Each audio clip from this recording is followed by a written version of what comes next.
Bro, you see when people ask me, oh, Mace, how you doing, man? How you been? If I had to keep it honest, yeah, my honest answer is not changing. I'm escaping poverty. like every day I'm running. Every day, every move I'm making, every plan I'm taking, oh yeah, I'm running. But let me tell you, that bitch called poverty, that bitch fast. That bitch fast. So let me tell you, all I can tell anybody watching this, please, and with you are with me, we're all running the same race. Don't give up. If you like, give up. I'm telling you to not give up, but if you like, give up. Because let me tell you, that bitch called poverty, that bitch got stamina and she's fast. If you stop for a breather, mental health, oh, I pity for you. When she'll come and catch you like a thief in the night. Do with that as you will. That's the only time I've got for you this week. Mondays with Mace. Focus on your pace. Because that bitch fast. You don't want to get this great. Sorry. Okay, sorry. To this.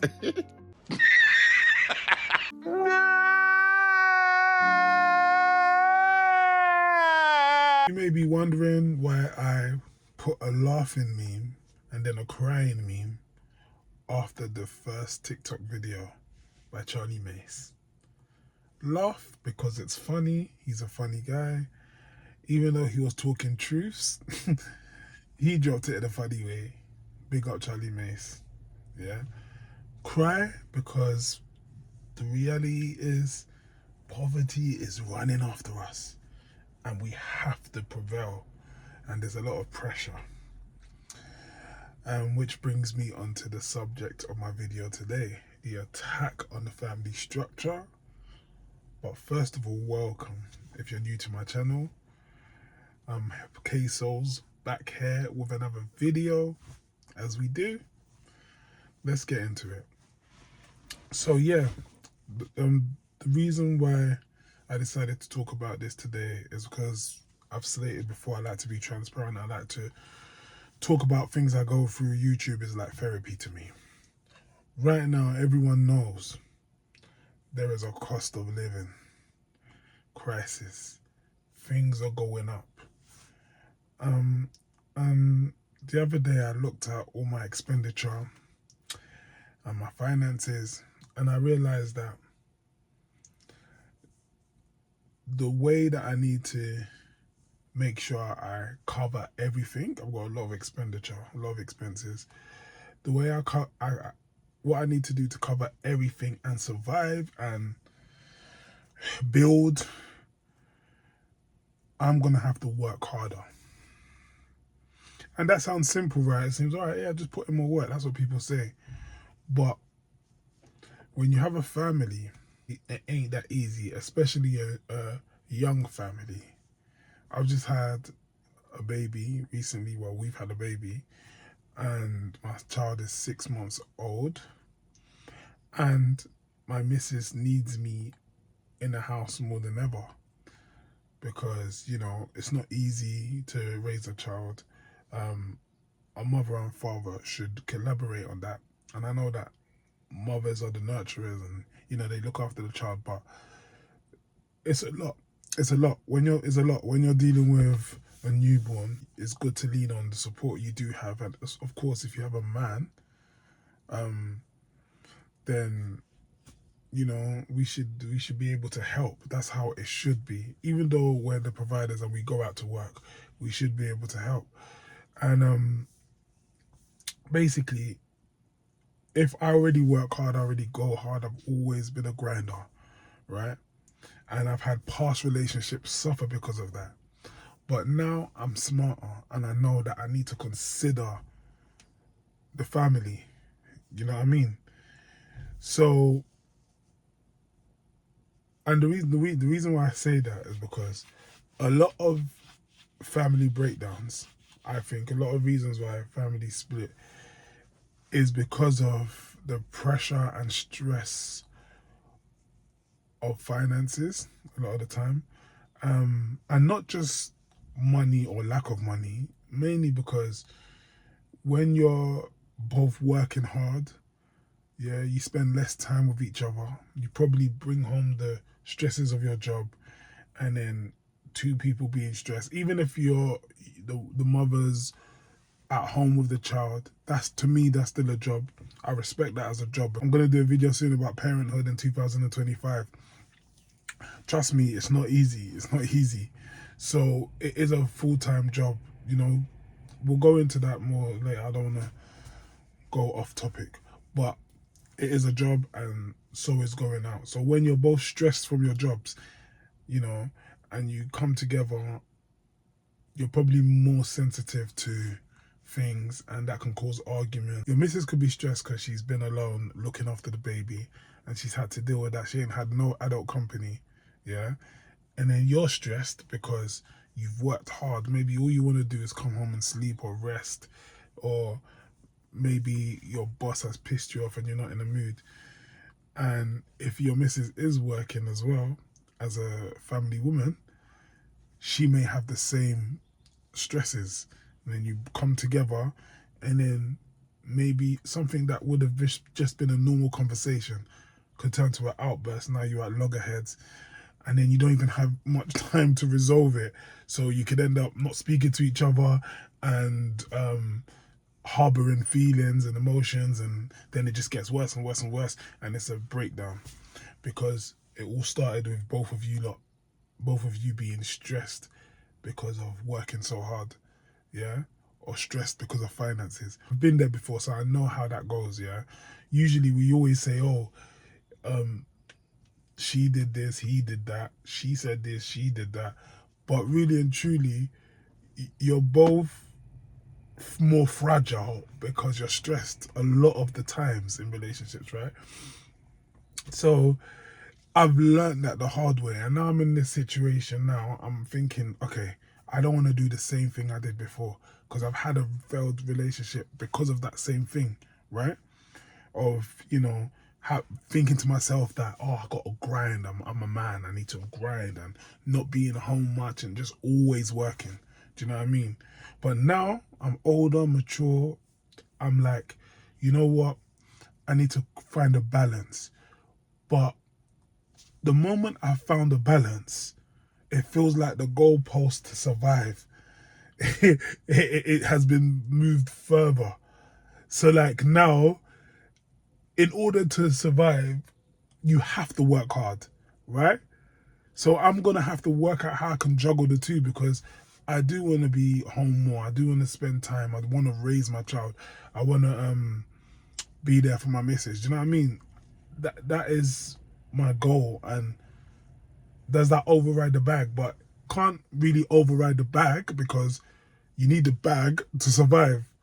So it feels like a trap. And that's one of the reasons why I think there's an attack on the family structure, because this is not just me going through it. I've heard a lot of people talking about cost of living and how hard it is now. And the craziest thing now, we don't even really live by traditional values anymore, like generally in the world, right?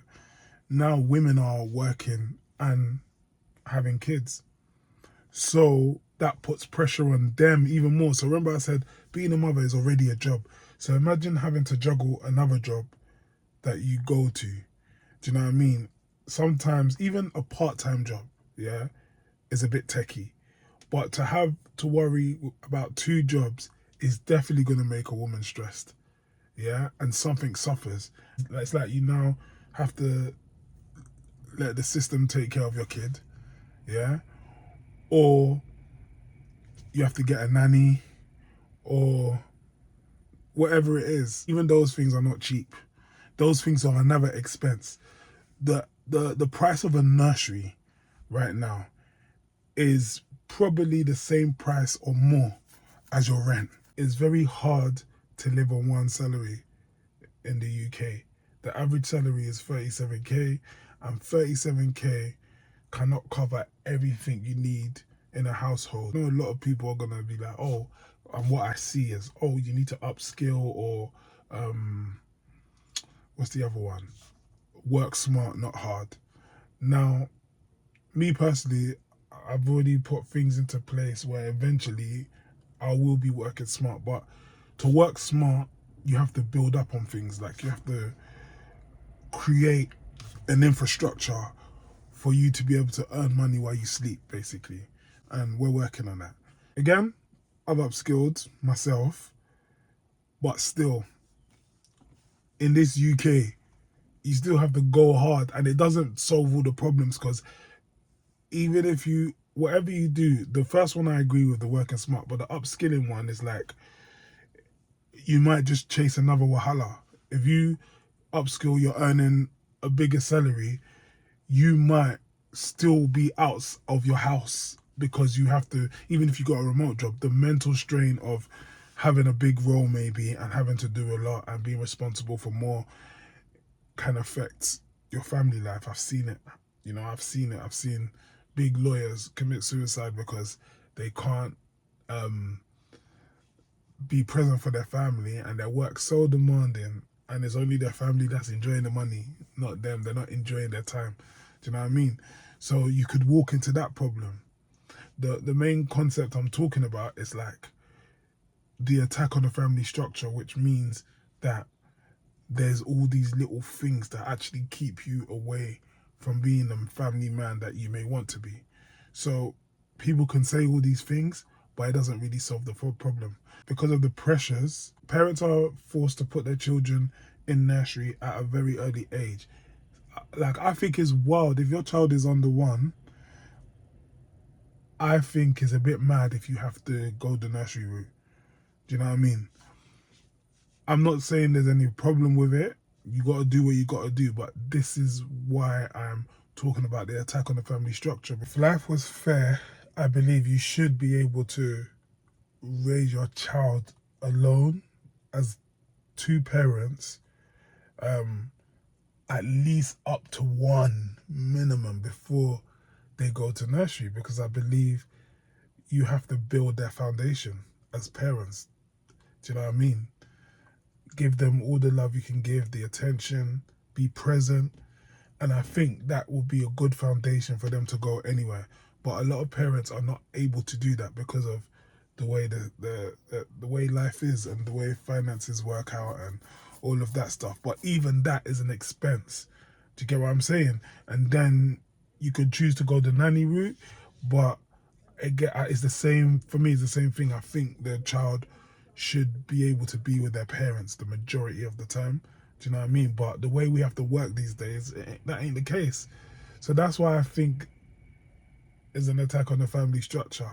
And if you think about it, when they go to the nursery, there's like pros and cons, right? There's the pros is good for social skills. They get to learn how to be around other children.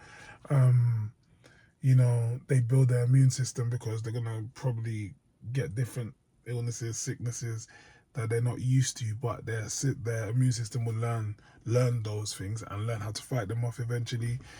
And then, yeah, but the negative side of that is they probably will get easily influenced outside. They might not have a strong foundation to avoid being influenced. Everyone's going to face some sort of influence, but I think the strength you can put inside your child will have more effect if they spend more time with you. Whereas if they don't get to spend more time, most of their validation, most of what they learn about the world would be from outside. Do you get what I'm saying?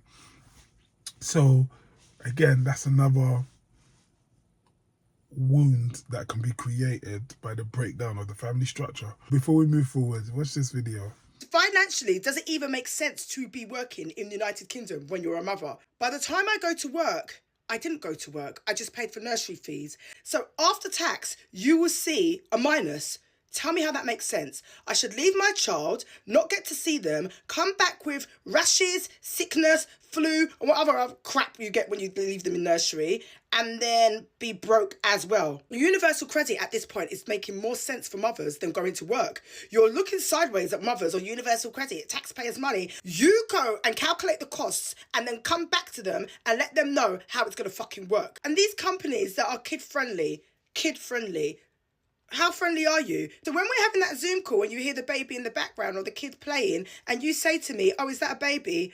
No, I think it's a cucumber. What the fuck? Of course it's a baby. You know I had a baby because you signed me off for my fucking maternity leave. You're not kid friendly. None of you are friendly. You're not accommodating to the fact that I have a child as well. I'm not saying I can't do any work, but calm down. You'd up my workload knowing I've just had a child. It's like a test. Are you capable? You're just wankers. You want me to leave because technically you don't want anybody that's working with a child. Sometimes I feel like remote is even worse. At least in the office, there's no way you could just find a baby trying to suck on your breast while you're doing a Zoom call. And it makes no difference if you're a single mum, if you're a mum married, in a relationship. It is tough. At this point, a mum that's going to work or is working is literally just for some time to themselves away from their child. It's got nothing to do with finances. Unless you're on some 80, 100k role, yeah.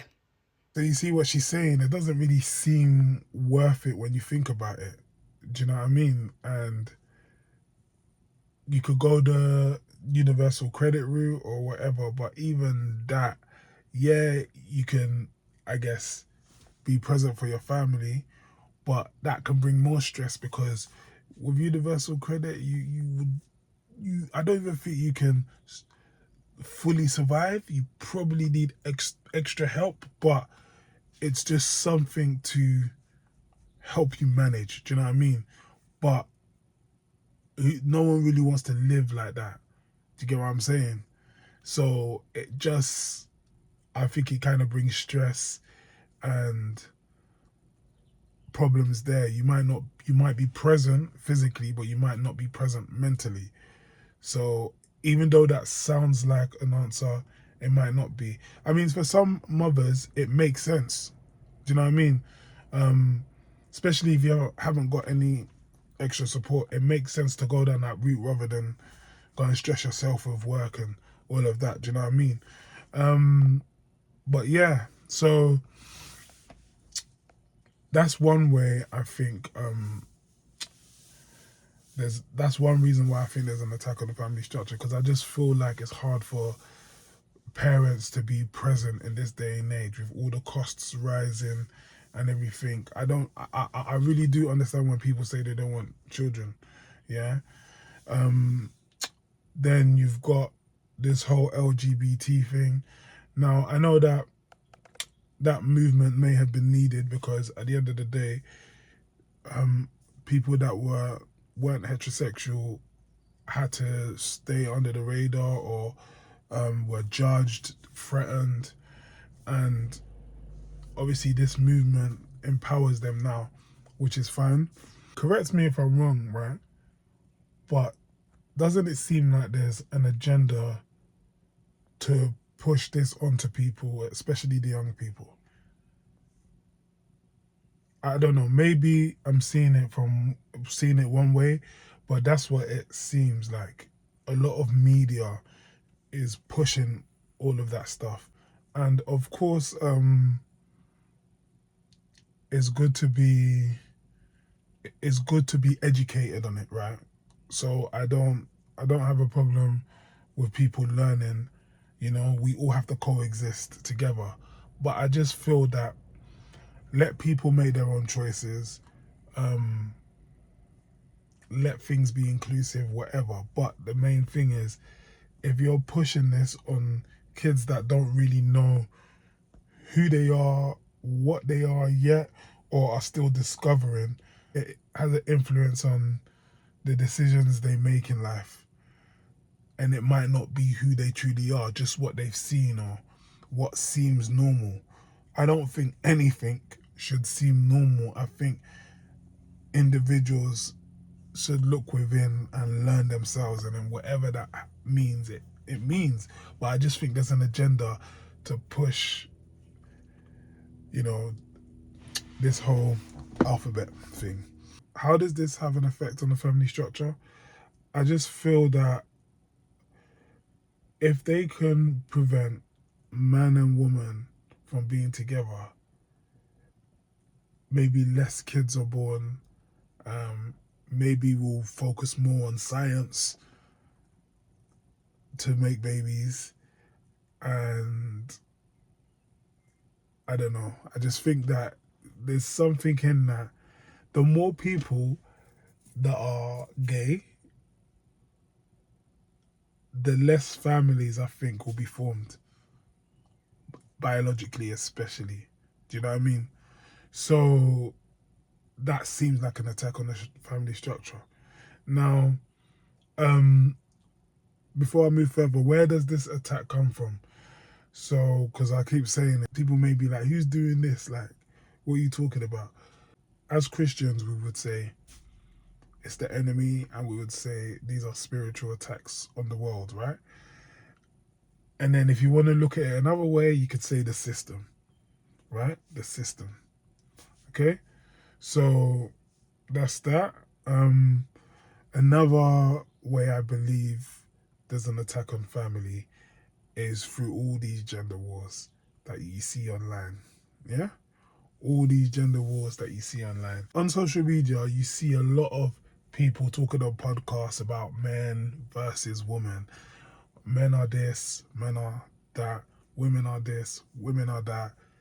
And it's just causing more drama between men and women.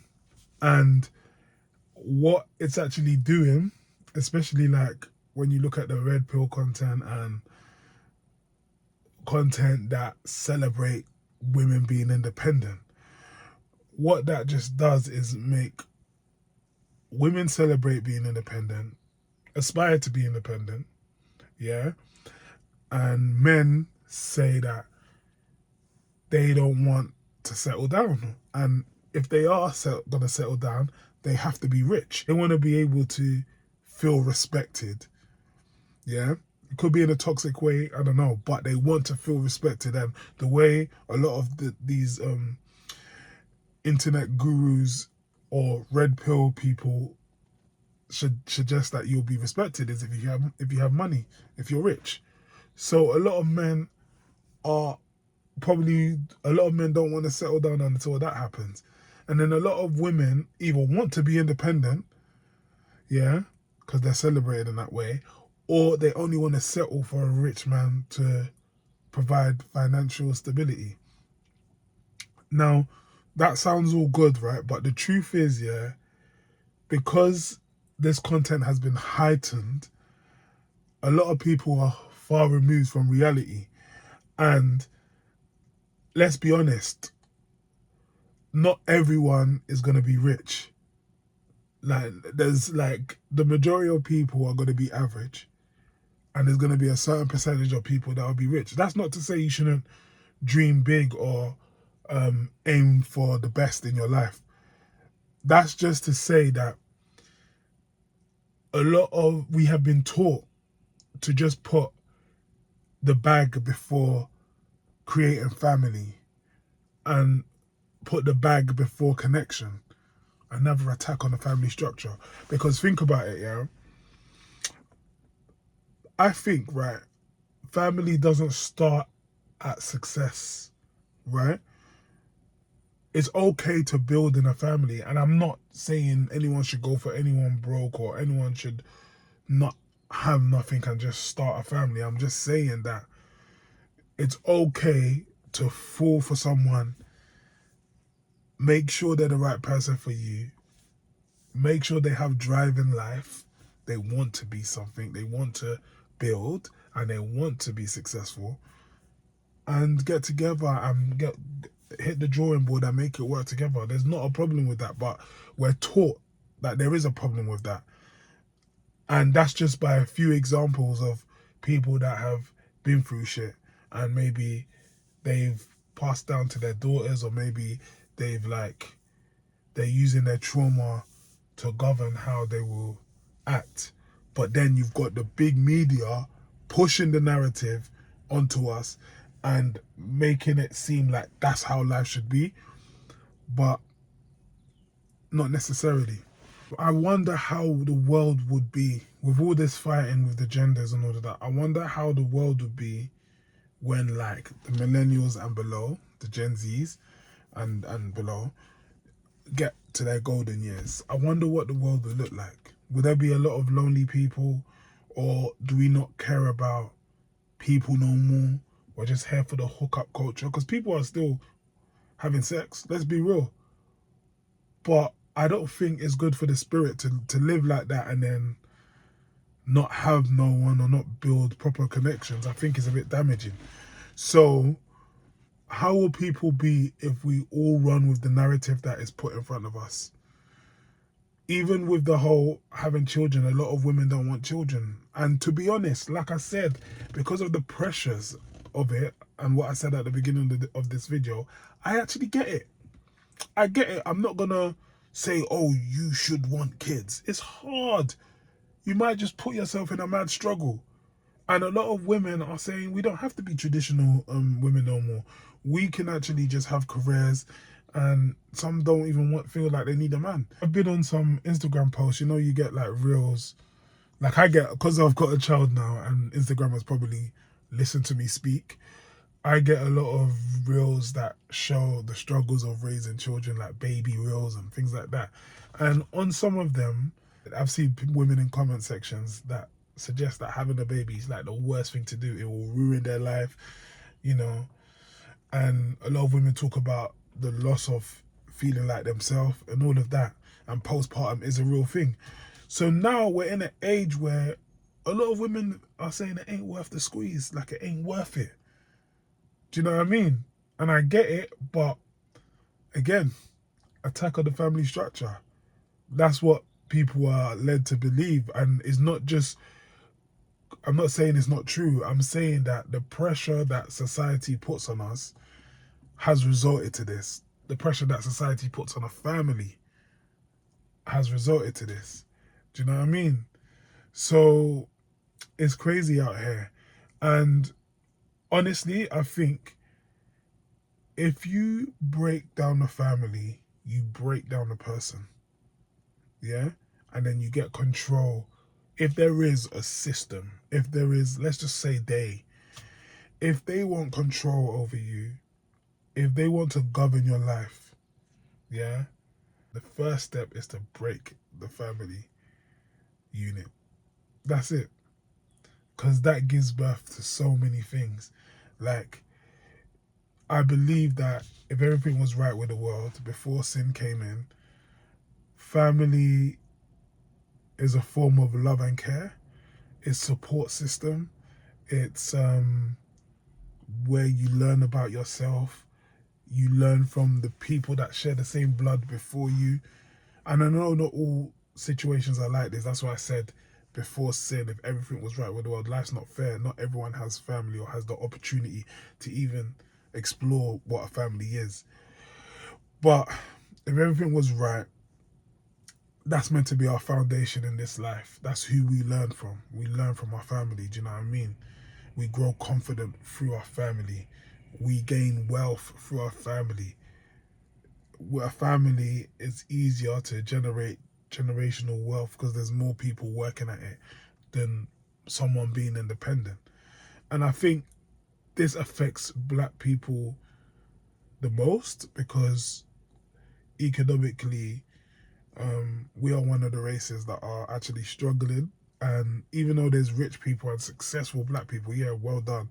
But as a whole race, going by statistics, we're still not like others, basically. So the easiest thing to break down is the family, especially in the black community, because there's more stress, more struggle. Do you get what I'm saying?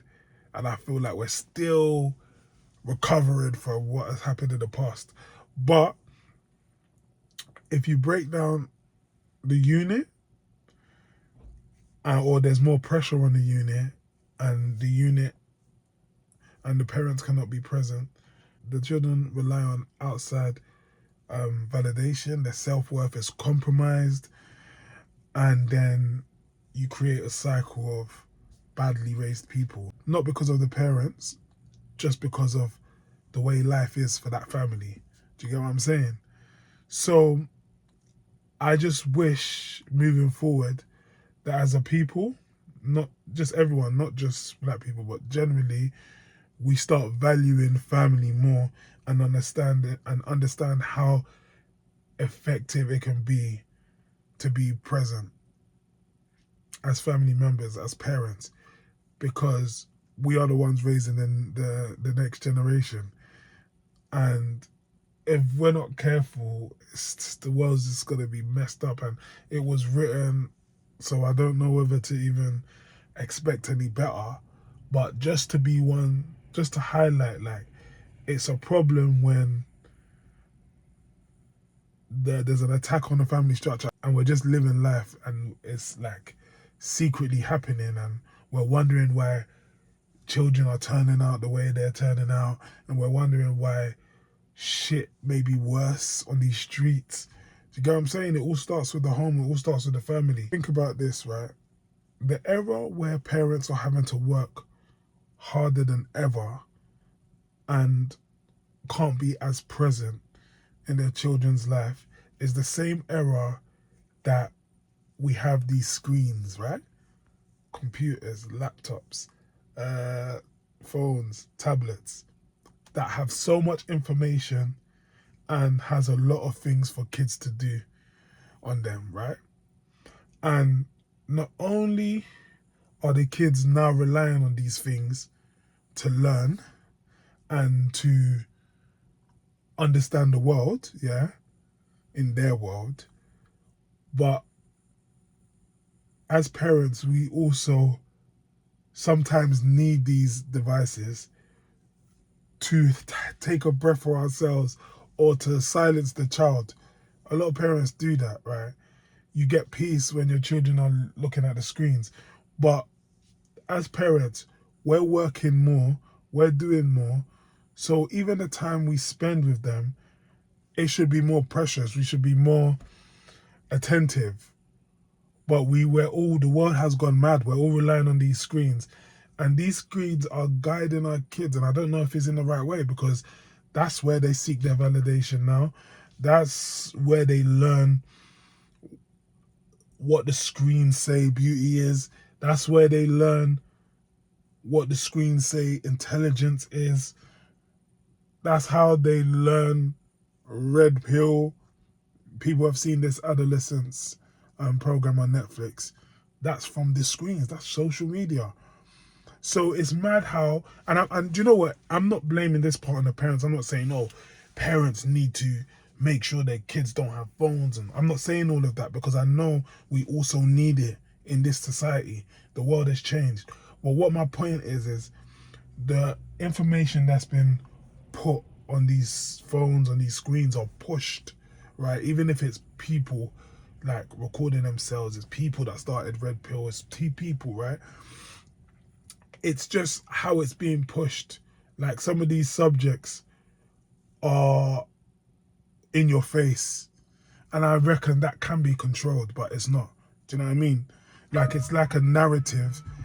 It's like a narrative that it's like narratives that are allowed to be pushed. It's like ideas and ideologies and guidelines for youth to go by, and they're running with it. So with these screens that I talk about, these phones, social media, I think the kids of today need their parents or need their family more than ever. Information that comes from these screens, these devices, social media, can control your child's brain or can dictate how one should live if you don't have that foundation of a family or that family structure or a present parent. Do you know what I mean? That's why we got to be very careful. And it makes me feel like, is that what the attack is about? Is it to control individuals, to be raised by the world rather than your family, your parents? Do you know what I mean? Is that what they're trying to do? Because if you do that, then there'll be a lot of individuals walking around seeking validation. Does that sound familiar? A lot of individuals not really being themselves. You know what I mean? So if we take away, as parents, as older people, if we take away or fight past our traumas, break down the walls that we've built around ourselves, take off the mask, what do we really want?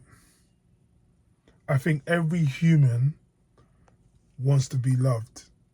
Yeah, if we break down all the barriers that we put around us because of past traumas, we all want to be loved. We all want connection. Where does that come from? That comes from family first. And if you have a family, that's good. But if you don't, it comes from creating a family. You know, meeting a suitable partner and building on that. But a lot of people will denounce that now because of the hurt or trauma they've been through or life. And I think whatever we've been through has probably been because of the attack that's on the family. It's been around for years, I would say. I would just say it's showing up more and more now, and my eyes are more open to it because I feel trapped now in having to choose making money or being present. And both of those things are very important because both need to work in alignment together. So I feel like the attack is getting stronger and more lethal, but we need to stay prayed up. And I feel like family is important. I feel like family is of God. I feel like God wants family. I think God's love comes through family. But, you know, the attack is lethal. So we have to be very careful. Yeah. So what do you think? Am I just reaching? Am I just making excuses? Or can you see it too? Let me know in the comments. Like and subscribe, and I'm out.